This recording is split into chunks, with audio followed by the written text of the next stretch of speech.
Welcome to Tracking Trends Thursday with Kristen Mason Coreas, owner of the Homes by Mason team. Today is the last Tracking Trends Thursday for the month of October. I am short on time, so I might get cut off. Let me jump in.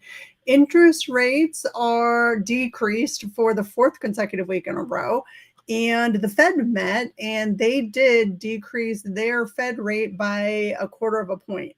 That is what was expected. And so we actually did not see a drop in mortgage interest rates. They actually went up a little bit after the Fed meeting. But the good news is we are the lowest point that we have been in a really long time. 6.17 is the average for a 30-year fixed interest rate as of last week. And economic news, we talked about the Fed already. Pending home sales were flat in September.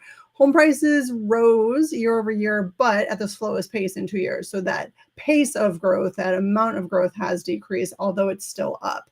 And to the contrary, purchase mortgage applications rose 5% over the prior week and were 20% higher than the prior year. So there's some, mixed activity as we are often seeing. For the Mid-Atlantic region, there is an uptick in new listings. We are still seeing that, and showings are back up, and contract activity is varying. In our DC metro area, it's actually lower than it was before. So let's look at that. The larger DC metro area shows that showings were up year over year, but flat week over week. Contracts are down both year over year and week over week. Time to contract up both year over year and week over week. 35 as a median days from on the market to under contract. New listings are up, not as big as usual, 19.5% year over year and 2.5% week over week. Price is down both year over year and week over week. I think that's the first time I've seen that.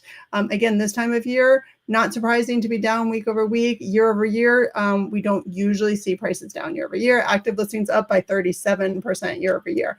Not as big of a number as we're normally seeing. In our hyper-local market, Arlington, Alexandria, Fairfax, and Falls Church, our weekly data shows, I'm going to jump ahead to the next slide, we were actually up in contracts but down in listings, which was interesting.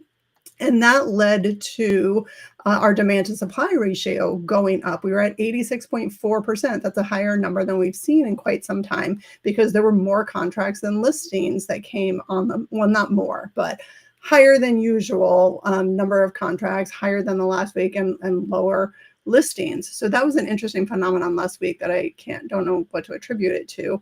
And so therefore, that comparison to last year, 122% was our demand to supply ratio. So clearly that's an uncomfortable situation to be in for buyers.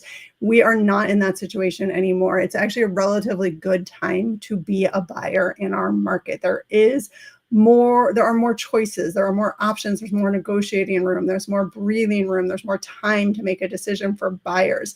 It's always bargain hunting season. I say at this time of the year, plus with the other factors going on, it's frankly not a bad time. It's a relatively good time to be a buyer right now. Get it while it's good, while interest rates are down and before there is more buyer activity. If interest rates do continue to go down and more buyers come out, there'll be more competition. So that I'm going to get cut off here. That is your Tracking Trends Thursday. Thanks for watching, and reach out to me anytime you want to know how the trends impact you and your decisions. 571-210-1866. Call me or text me. Email me at kristen@homesbymason.com. Thanks for watching, and I'll see you next week. Have a great weekend. Happy Halloween.